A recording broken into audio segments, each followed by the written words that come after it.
Hi again. I haven't done a video on this channel for a few weeks now, I don't think. I've got one coming up. It isn't a garden, well, it is garden related because it's a shredder video about shredder. But anyway, the purpose of this video is how are we going to managing coronavirus in the gardening sort of trade. Well, before I start, you can see I've got less hair now. We're still putting on my face, so yeah, I need a bit of a shave, I think. A little bit too grey now, but beside the point. Probably look a bit more grey than all the things we're hearing on the news at the moment. But anyway, let's yeah, I'm on this to sort of look on the positive sides of it for me, and hopefully other people are in a similar position to me, because if they're not, it could be worrying times. Yeah, what are you going to do if you can't go out and work? For me, I'm okay. I've got a bit of holiday fund and that, which by the looks of things, I'm not going to be going on holidays in the near future. So I've got a bit of a holiday fund, so I can use that. Our sort of style of living, we're not extravagant people. I do buy machines and that, but I haven't done so much of that lately. So yeah, we'll be all right. People that are living sort of week to week, or even some people living more or less near day to day, they're going to be the ones that are going to be suffering. So I hope that the government does help them out the best they can, but that remains to be seen what happens about that, because I read the other day that the average wage in this country is about £585, and the sick pay they will pay is £94 a week. So that's basically nearly a £500 drop per week. So some people are really going to feel the pinch. Currently we're on the fence. I can't see that a lockdown in our area is massively going to be a problem, unless it's a stay-at-home lockdown sort of thing. You know, if they're talking about at the moment about over 70s to self-isolate. They haven't mentioned much beyond that. We're of no threat to anybody really, because we only to ourselves. If one of us gets it, well, the other one's likely to get it anyway. And we don't really need to see customers. They pay by bank transfer, and we don't really need to see them. We just go in their garden, get whatever done, and then go. So we're very rural as well. We're in our area. Up to now, there's only one case, but that's one confirmed case. I don't believe there is only one case. There's probably, it could mean there's 1,000 cases in this area, but there hasn't been sort of any sign of any sort of hospital. Haven't heard much about hospitals being overrun and that yet in our area or anything like that. The supermarkets are ridiculous. In my window of my van, I have a loo roll. I better keep that hidden. We've actually been to our local shop this morning because we didn't go out and panic buy, because it's stupid. But the problem is all these idiots that have gone out and panic buy, like get 20 packs of loo rolls or whatever, have left us in a bit of a muddle, because we do our week-to-week shop and there's no loo rolls now.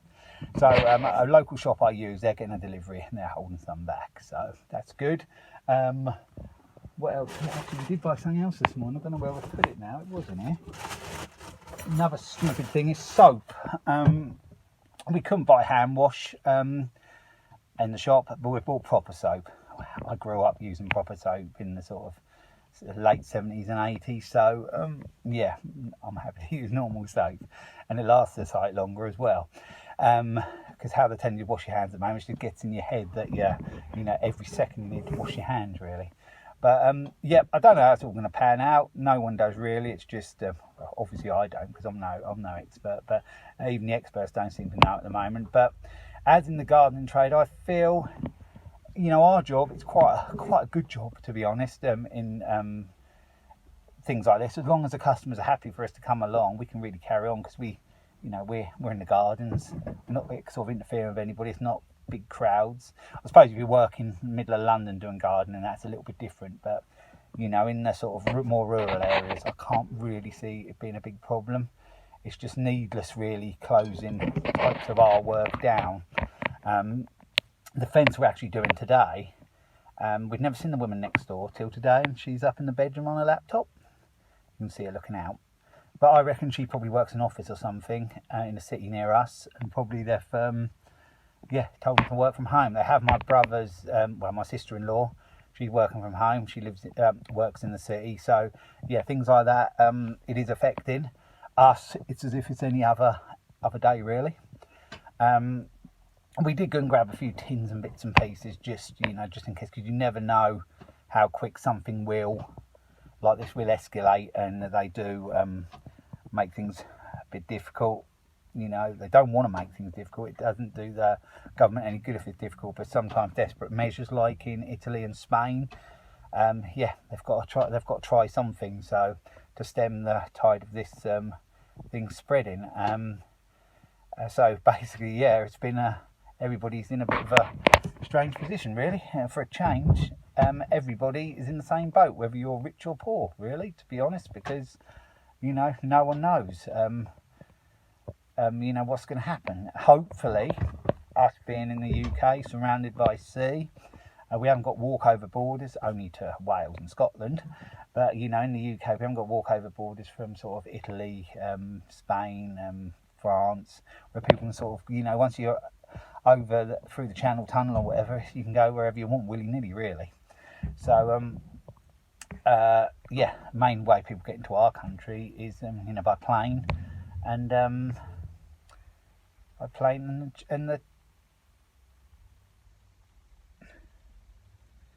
we've just had a message about a job.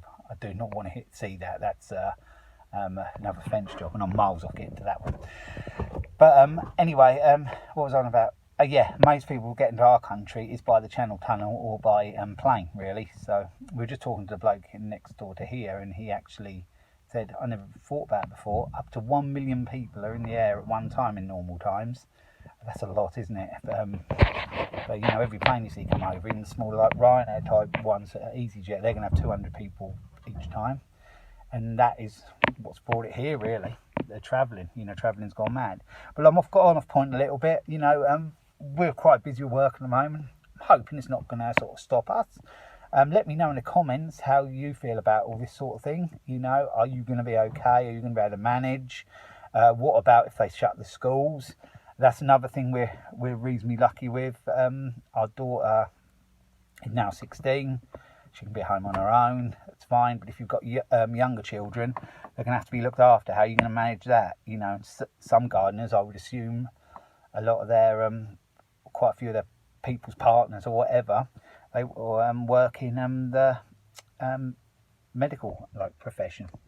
So does it mean that you being the gardener, which in these times isn't so important as the medical side of things, are you going to have to be home looking after the children? That's how it might have to be. My brother, he is a builder, so really in a way he could stay at home. Something like that, things like that, or doing garden ain't really massively important in these times, but you've just got to try and carry on the best you can, and until we hear any different. So that's what this week is going to be like. We'll just carry on the way we are, try and get some of the jobs off the list, try and get a few funds in, because if we are in some sort of shutdown, it's nice to have that bit of money in the bank. But like I said, I have got a little bit of sort of holiday fund, so needs must, I'll have to use that. I've got a holiday booked up later in the year, which is actually a cruise from Italy. So it is a fair way off, but I'm not sure that's going to happen. My brothers are both due to go. One's due to go to Greece in May, and the other one Spain in May. I think that's going to be well out of the question.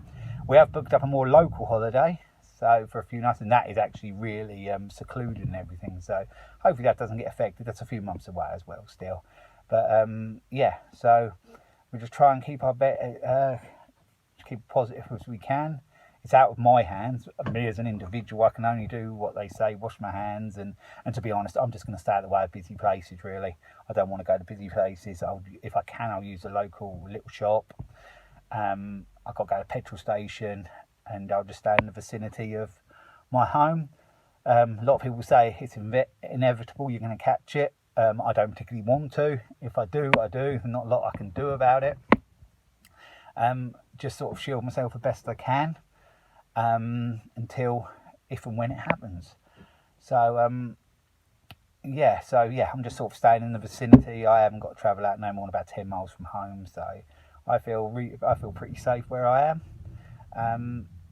And I haven't really heard anybody coughing and that, or seem to be too ill around here. So yeah, we'll see. But it makes you so paranoid going in supermarkets. I went in Sainsbury's. When was it? Saturday, and it's just like a surreal sort of. It was eerie.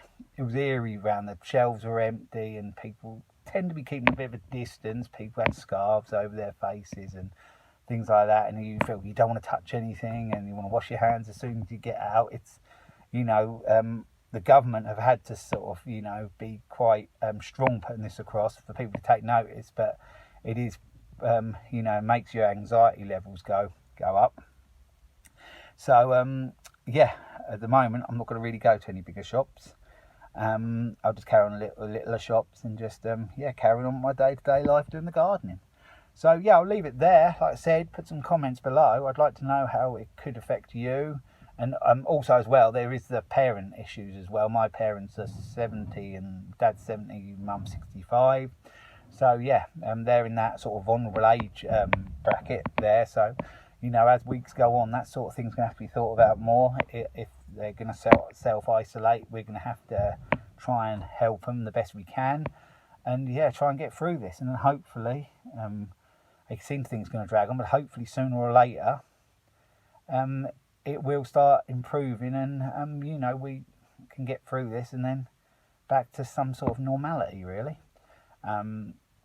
Yes, the moment the figures all over the place, really, to be honest, from country to country, and not even the experts. Now, they can only work on what they've got. There's many more people infected, so the way I look at it is the deaths are going to be documented because they will be more known about than the cases. So the percentage of death per cases looks quite high, but it probably isn't as high because there could be double the amount of people got it, which aren't particularly that bad. They've got a milder case of it. So we'll just have to see how it goes. But anyway, I'll catch you later, and I'll, my other video should go up pretty soon. So thanks for watching.